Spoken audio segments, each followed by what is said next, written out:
Good morning student, कैसे हो आप सब लोग। आई होप अच्छे होंगे, है ना। तो आज हम स्टार्ट करेंगे बेटा आपकी इनऑर्गेनिक केमिस्ट्री, है ना। अकार्बनिक रसायन, इनऑर्गेनिक केमिस्ट्री। ओके, अकार्बनिक रसायन, inorganic chemistry. What is inorganic chemistry? Inorganic chemistry is वह रसायन विज्ञान की वह शाखा, ठीक है, जिसमें बेटा इन मीन्स होता है नहीं, और ऑर्गेनिक मीन्स कार्बन, ऑर्गेनिक यानी कार्बनिक, जिसमें कार्बन प्रेजेंट नहीं होता है, वो इनऑर्गेनिक केमिस्ट्री कहलाती है।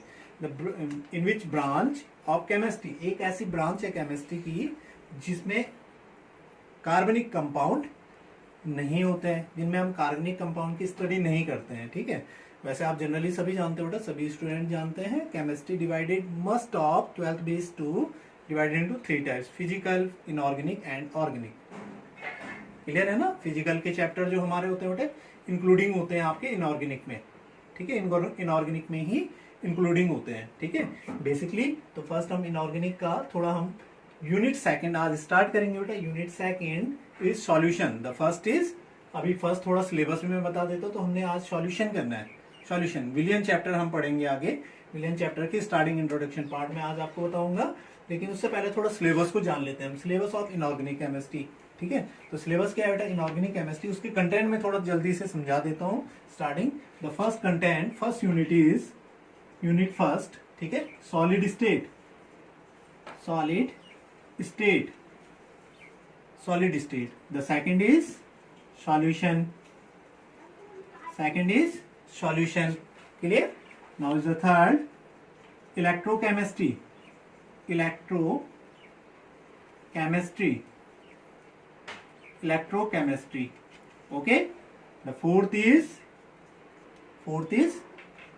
surface chemistry, surface chemistry. Clear student? The fifth surface chemistry हो गया, electrochemistry हो गया, solution हो गया। फिर next is P block element, P block elements, ठीक है। द सिक्स इज, ये पी ब्लॉक आप लास्ट में ले सकते हो, पहले इससे पहले फिफ्थ में जनरली एक ही चीज है। क्लासिफिकेशन ऑफ एलिमेंट, ये एलिमेंट एक्सट्रैक्शन, एलिमेंट्स एक्सट्रैक्शन, तत्वों का निष्कर्षण जिसको कहते हैं, ठीक है। P block element. Now is the seventh D and F block element, F block elements, D and F block elements. Now is next is eighth coordination compound, coordination compound, coordination compound, coordination compound, coordination compound है ना। The fifth is बेटा, fifth एक आप देखो यहाँ से, first is solid state, second solution, third होती है electrochemistry, the fourth is surface chemistry, और फिफ्थ बेटा उसके बाद जो है ये है, फिफ्थ यहाँ है, वो भले मैं लास्ट में लिख रहा हूँ, फिफ्थ ये है। फिफ्थ तो होती है आपकी chemical kinetics, chemical kinetics, chemical kinetics, kinetics, chemical kinetics. The fifth ये होगी। सिक्स आपकी बेटा एलिमेंट एक्सट्रैक्शन है, तत्वों का एक्सट्रैक्शन, तत्वों का निष्कर्षण सिद्धांत, principle of theory, element extraction. Okay. फिर next is P block element, और next is D and F block element, and ninth आपकी हो जाएगी कोऑर्डिनेशन कंपाउंड। 9 है। First solid state, second solution, फिर electrochemistry, surface chemistry, chemical kinetics, P block element, D and F block element, element extraction, coordination compound. The 9 unit of inorganic chemistry, 9 unit है बेटा inorganic chemistry की। Okay. तो अब इनकी detail में मैं ज्यादा पोर्शन पे नहीं जाऊंगा, क्योंकि हम पर्टिकुलर सारी यूनिट्स को कंटेन करेंगे। ओके। तो मैं अब आगे हम टॉपिक स्टार्ट करेंगे। इनऑर्गेनिक का बेटा मैंने अभी थोड़ा आपको सिलेबस बताया है ना। तो हम अब यूनिट स्टार्ट करेंगे। तो unit second is solution, solution यानी विलियन, ठीक है। विलियन क्या होता है, इसका बेसिकली 11th पोर्शन में भी थोड़ा सा कॉन्सेप्ट आपको पढ़ने के लिए मिलता है, ठीक है। तो विलियन पोर्शन को हम समझेंगे जनरली, पहले जनरल वे में समझो बेटा विलियन होते क्या है। आप बेटा बहुत छोटी क्लासेस से समझते आ रहे हो, है ना, कि विलियन क्या होते हैं। द विलियन सॉल्यूशन इज ऐसे सभी विलियन, ऐसे होमोजीनियस मिक्सचर, समांगी मिश्रण जिनमें दो या दो से अधिक, ऐसे दो या दो से अधिक कंपोनेंट्स कंबाइन टूगेदर और टू मिक्सचर गेन टू या फॉर्मेशन टू होमोजीनियस मिक्सचर, मतलब ऐसे दो या दो से अधिक घटकों को हम मिला दें और एक समांगी, ठीक है, समांगी यानी होमोजीनियस मिक्सचर अगर प्राप्त हो जाएगा, इट्स कॉल्ड एज सॉल्यूशन। उसे हम सॉल्यूशन बोल सकते हैं। जैसे जनरली लगा लो, सॉल्यूशन तो बेटा विलियन बहुत टाइप्स में हम बना सकते हैं, बट सभी होमोजीनियस नहीं होते हैं। जनरली एक जनरल एग्जांपल मैं आपको बताता हूँ। फॉर एग्जांपल हमने NaCl पानी ले लिया, उसमें NaCl को डिजोल्व कर दिया, ठीक है, डिजोल्व करो, आसानी से डिजोल्व हो जाएगा। ये ग्लूकोज ले लो, ग्लूकोज को हमने पानी में डिजोल्व कर दिया, आसानी से डिजोल्व हो जाएगा। तो पार्टिकल्स डज नॉट टू सी, हमें उन्हें दिखेंगे नहीं, वो पार्टिकल्स हमें नहीं दिखेंगे, वो ग्लूकोज के पानी में दिखेंगे वो, बिकॉज डिजोल्व हो जाते हैं आसानी से। लेकिन वहीं पे हम अगर चूना ले लो या रेत ले लो, रेत को पानी में डाल दो, उसको मिक्स करो, इतना भी घोलो, क्या डिजोल्व होंगे? नहीं डिजोल्व होंगे। द फर्स्ट इज जो ग्लूकोज वाला या आपका NaCl का सॉल्यूशन था, इट्स अ होमोजीनस, वो आपका समांगी होगा, और दूसरा क्या होगा? विषमांगी होगा, रेत वाला पानी वाला। क्लियर हो रहा है ना? तो ये सॉल्यूशन होते हैं।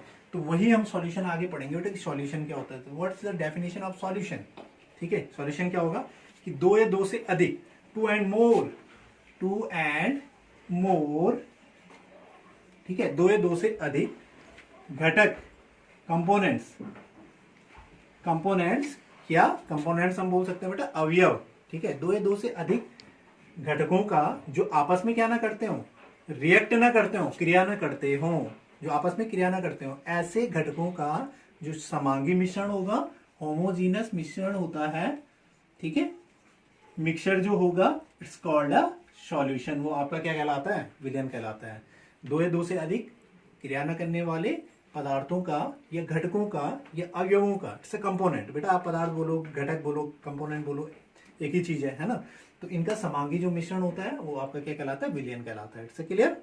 अब क्रिया न करने वाले, इससे क्या समझे बेटा? आप NaCl इसको पानी में डिजोल्व करो, क्या रिएक्ट करता है? नहीं रिएक्ट करता, उसका कॉन्सेंट्रेशन कोई चेंज नहीं होता, उसकी सांद्रता कोई चेंज नहीं होती वहां पे, ठीक है। भले पर्टिकुलरली चेंज हो जाती है, लेकिन मतलब वहां पे हम ये नहीं बोलेंगे कि वहां से वो मॉलिक्यूल्स डिजोल्व होने के बाद मतलब एनर्जी वगैरह ये गेन या रिलीज अपने अकॉर्डिंग करते हैं, वहां पे उनकी प्रॉपर्टीज ज्यादातर चेंज नहीं होती है, ठीक है।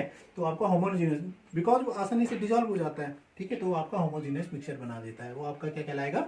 सॉल्यूशन कहलाता है। वो रिएक्ट नहीं हो रहा है, लेकिन किसी एसिड को आप पानी में डालो, इनो ले लो आप, ठीक है, कोई सोडा ले लो, पानी में डालो जरा, बबल्स निकलते हैं, कार्बन डाइऑक्साइड रिलीज हो जाती है आसानी से, बिकॉज रिएक्टेबल, तो वो रिएक्टेबल होगी, तो वो होमोजेनियस मिक्सचर नहीं बनाएंगे, कॉन्सेंट्रेशन चेंज हो जाएगा, डिजॉल्विंग नहीं होंगे, तो वो होमोजेनस नहीं हेट्रोजेनस मिक्सचर बना देगा। तो that is not a solution. Solution is a homogeneous mixture, याद रखना है आपने, ठीक है। केवल होमोजेनस मिक्सचर ही सॉल्यूशन कहलाता है, ठीक है। तो दो या दो से अधिक क्रिया न करने वाले घटकों का समांगी मिश्रण क्या कहलाएगा? विलयन कहलाता है, ठीक है।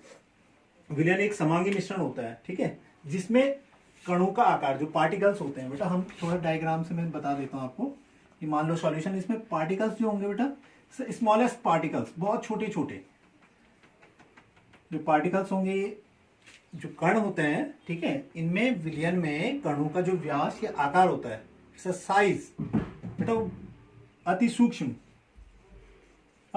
होता है। अब सूक्ष्म भी क्या होगा बेटा? वेरी न्यून होगा, सूक्ष्म होगा 1 nm, 1 नैनोमीटर, या हम मीटर में से कन्वर्ट करो तो 10⁻⁹ मीटर लगभग, अप्रॉक्स बेटा 1 nm या 10⁻⁹ मीटर समथिंग होता है। वो आपका क्या कहलाएगा बेटा? विलयन कहलाएगा। यानी बहुत छोटा है, जिसे हम मतलब पर्टिकुलर बोले तो अपने आंखों आइज से नहीं देख सकते। एनालिसिस बेटा जनरली करें तो आपको भी माइक्रोस्कोप से करना पड़ेगा, और वो भी अति सूक्ष्मदर्शी जिसको कहते हैं, ठीक है, माइक्रोस्कोप से द्वारा ही उनका एनालिसिस किया जाएगा। इनमें कणों का आकार क्या होता है? अत्यंत सूक्ष्म होता है, ठीक है। किसी भी विलयन के क्या होते हैं बेटा?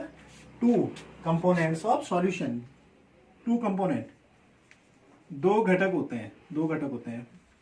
The first is solute and second is solvent, ठीक है, विलेय और विलाय, 2 घटक होते हैं। यानी डायरेक्टली हम बोल सकते हैं बेटा solute plus solvent gives solution. Solid plus solvent gives क्या बना देगा, सॉल्यूशन। यानी विलेय प्लस विलायक मिलकर के क्या बनाते हैं, विलेन बनाते हैं। विलेय प्लस विलायक गिव्स क्या बन जाएगा, विलेन बन जाता है। तो इस प्रकार से सॉल्यूशन का इंट्रोडक्शन पार्ट हो गया। इट्स क्लियर बेटा कि दो या दो से अधिक क्रिया न करने वाले पदार्थों का समांगी मिश्रण क्या कहलाता है, विलयन कहलाता है। विलयन में कणों का जो आकार होगा यानी पार्टिकल्स का जो साइज होता है इट्स वेरी स्मॉल, स्मॉल लगभग 1 nm एंड 10⁻⁹ मीटर लगभग होता है, अप्रॉक्स होगा। ये दो घटक से, दो कंपोनेंट से मिलकर के बना होता है। The first is solute and solvent. Solute plus solvent give solution. थोड़ा इनको भी देख लेते हैं बेटा, what is solute and solvent. विलेय और विलायक क्या होते हैं, व्हाट इज विलेय। कोई भी विलेन ले लो बेटा, पानी में आपने डिजोल्व करना है नमक को, तो किसकी क्वांटिटी ज्यादा होती है, पानी। जाहिर सी बात है पानी होगा, पानी इज अ सॉल्वेंट, वो आपका विलायक है।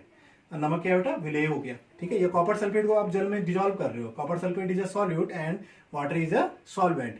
तो किसी भी विलयन में जो कंपोनेंट्स एक्सेस फॉर्म में प्रेजेंट होगा यानी अधिक मात्रा में उपस्थित होता है, इट्स कॉल्ड अ सॉल्वेंट, वो आपका विलायक कहलाता है। और जो न्यून, जो कम मात्रा में, ठीक है, कम मात्रा में उपस्थित होता है वो आपका क्या कहलाता है, विलेय कहलाता है। विलेय हमेशा डिजोल्व होने का वर्क करेगा और विलायक हमेशा डिजोल्विंग, वो आपको डिजोल्व करता है, वो विलेय को घोलने का कार्य करता है, it's a solvent. For example जैसे NaCl का एक्वस सॉल्यूशन ले लो, the water is solvent and NaCl is solute. Copper sulphate का जलीय विलयन बेटा, copper sulphate is a solvent and water is solution. Glucose का एक्वस सॉल्यूशन, ग्लूकोज का जलीय विलयन, ग्लूकोज क्या है बेटा आपका, solute and water is solvent. Example clear होगी। थोड़ा सा बेटा जनरली हम सॉल्यूशन का इंट्रोडक्शन पार्ट में इसकी क्या देखेंगे, characteristic of solution, characteristic of solution. तो जनरली में आपको, तो कैरेक्टरिस्टिक हम थोड़ा इसके देखेंगे बेटा, विशेषताएं है ना, ये इसके कैरेक्टरिस्टिक क्या होंगे। कैरेक्टरिस्टिक ऑफ, मैं बेटा शॉर्ट में लिखता हूं बिकॉज साइज छोटा है इसलिए समझ लेना आप, कैरेक्टरिस्टिक ऑफ सॉल्यूशन, ओके। तो इसके कैरेक्टरिस्टिक क्या क्या हो सकते हैं बताओ आप स्वतः ही बेटा। जनरली आप डिफरेंट डेफिनेशन से बहुत मैक्सिमम तक आप लोग खुद भी जानते हो, आई नो दैट आप सभी अच्छे से जानते हो, बट हम थोड़ा जनरली देखेंगे क्या क्या कैरेक्टरिस्टिक हो सकते हैं मिलियन के। फर्स्ट हम क्या बोला हमने सॉल्यूशन में, इट्स अ होमोजेनियस मिक्सचर, या ये क्या होगा, समांगी मिश्रण होता है, ओके। पहला कैरेक्टरिस्टिक यही बोलेंगे हम कि यह दो से अधिक, 2 and more कंपोनेंट्स का होमोजेनियस मिक्सचर होता है, क्लियर हो गया। सेकंड जनरली बेटा सॉल्यूट और सॉल्वेंट पे बोल सकते हैं, किसी भी सॉल्यूशन के क्या होंगे, 2 बेटा। सॉल्यूट ये नहीं है कि मतलब सॉल्यूट एक ही होगा, बेटा सॉल्यूट आपने ग्लूकोज भी डाल दिया, चीनी डाल दी, अनदर देन डाल दिया, तो सॉल्यूट तो मैक्सिमम क्वांटिटी में कितने भी हो सकते हैं, लेकिन होंगे वो सॉल्यूट में ही ना। सॉल्वेंट आपके दो से अधिक हो सकते हैं, ठीक है, बट कंपोनेंट तो दो ही होंगे, one is a solute and second is solution solvent. तो सॉल्यूशन दो घटकों से मिलकर के बना होता है, सॉल्वेंट एंड सॉल्यूट, ओके, दो घटकों से मिलकर के बना होता है। Second characteristic. The third is, इसमें जो सॉल्यूशन होगा बेटा उसमें जो पार्टिकल्स का साइज होता है, साइज क्या होगा बेटा, वेरी स्मॉल, अप्रॉक्स 1 nm और 10⁻⁹ मीटर। मतलब इसमें जो पार्टिकल्स, कणों का साइज होता है बेटा वो लगभग क्या होगा, 1 नैनोमीटर, नैनोमीटर, ये क्या होता है 10⁻⁹ मीटर समथिंग होता है, लगभग होगा, ठीक है।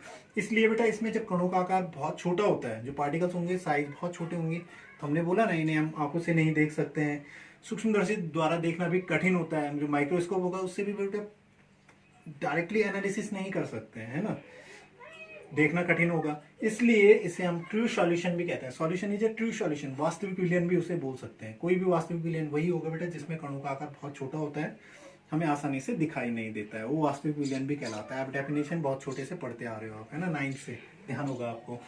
नाउ इज द फोर्थ क्या हम कह सकते हैं कि कणों का आकार, जो पार्टिकल्स होते हैं बेटा, कणों का आकार क्या होता है, अत्यंत सूक्ष्म होता है ना, पार्टिकल छोटे छोटे होते हैं। तो क्या नहीं कर सकते बताओ हम, किसी भी फिजिकल मेथड द्वारा, किसी भी भौतिक विधि द्वारा हम क्या नहीं कर सकते, उनको सेपरेट नहीं कर सकते, उनको पृथकीकरण हम बोलते हैं ना, सेपरेट नहीं कर सकते। भाई सॉल्यूट को अलग कर दो, सॉल्वेंट को अलग कर दो, it's a possible, does it not possible. वो भौतिक विधियों के द्वारा पृथक, जैसे छानना है, निथारना है, फिल्ट्रेशन। भाई अब हम ग्लूकोज का पानी बना देंगे या कॉपर सल्फेट का विलयन बना दो, ग्लूकोज का है, चीनी का, NaCl का, किसी का भी बना दो, क्या हम छन्नी से उसे छान सकते हैं कि सॉल्यूट को अलग कर दो, पानी को अलग कर दो, डज नॉट पॉसिबल, वो पॉसिबल ही नहीं है ना। तो किसी भी भौतिक विधियों के द्वारा उसे पृथक नहीं कर सकते। नेक्स्ट आपका आगे होगा, क्लियर हो गया। द नेक्स्ट इज कि यह लास्ट हम प्रॉपर्टीज ये भी बोल सकते हैं बेटा कि आपके जो विलियन होंगे तो ये किसी भी जो प्रकाश का मार्ग होगा, जो रेज ऑफ लाइट, प्रकाश का मार्ग जो गुजर रहा जो प्रकाश का मार्ग होता है उसे नहीं फैलाता है। क्यों नहीं फैलाएगा? बिकॉज बेटा जो उसके पार्टिकल्स होंगे ना वेरी स्मॉल होंगे। जब कोई भी प्रकाश का मार्ग सीधे उस विलियन से टकराएगा तो जब इसमें पार्टिकल्स बहुत सूक्ष्म है तो प्रकाश क्या होगा? आर पार चले जाएगा। ठीक है, उसको फैलाता नहीं है। यानी एक आपने सुना होगा आपने टिंडल इफेक्ट, पता है ना, जो कॉलाइडल सॉल्यूशन ओनली देते हैं, 9th में भी पढ़ते आ रहे हो आप, तो कॉलाइडल सॉल्यूशन ओनली देते हैं। तो ये टिंडल इफेक्ट इस प्रकार की प्रॉपर्टीज नहीं देता है, प्रकाश इससे आसानी से आर पार हो जाता है। आप जनरली पानी पे देख लो, किसी भी हम प्रकाश को लाइट को इस पे मारेंगे बेटा वो आसानी से उसे आर पार हो जाता है, उसे फैलाता नहीं है। क्लियर? तो ये इसकी कुछ बेटा कैरेक्टरिस्टिक थी और सॉल्यूशन का बेसिक टॉपिक था। इसके बाद हम इसका देखेंगे क्लासिफिकेशन आगे। तो थोड़ा क्लासिफिकेशन में जनरली आपको इसी तरह से बता देता हूं। ओके, क्लासिफिकेशन, वर्गीकरण, क्लासिफिकेशन की वैसे मैं इससे आगे वाली वीडियो बेटा अलग से आपको बना के बताऊंगा, लेकिन क्लासिफिकेशन जनरली हमें देख लेते हैं। तो थ्री टाइप्स में बेटा सॉल्यूशन, सॉल्वेंट या सॉल्यूट। अब ये दोनों क्या हो सकते हैं? जो कंपोनेंट्स होते हैं किसी भी विलियन के, सॉल्यूट या सॉल्वेंट, वो आपके सॉलिड स्टेट में हो सकते हैं, लिक्विड स्टेट में हो सकते हैं, गैसियस स्टेट में हो सकते हैं ना।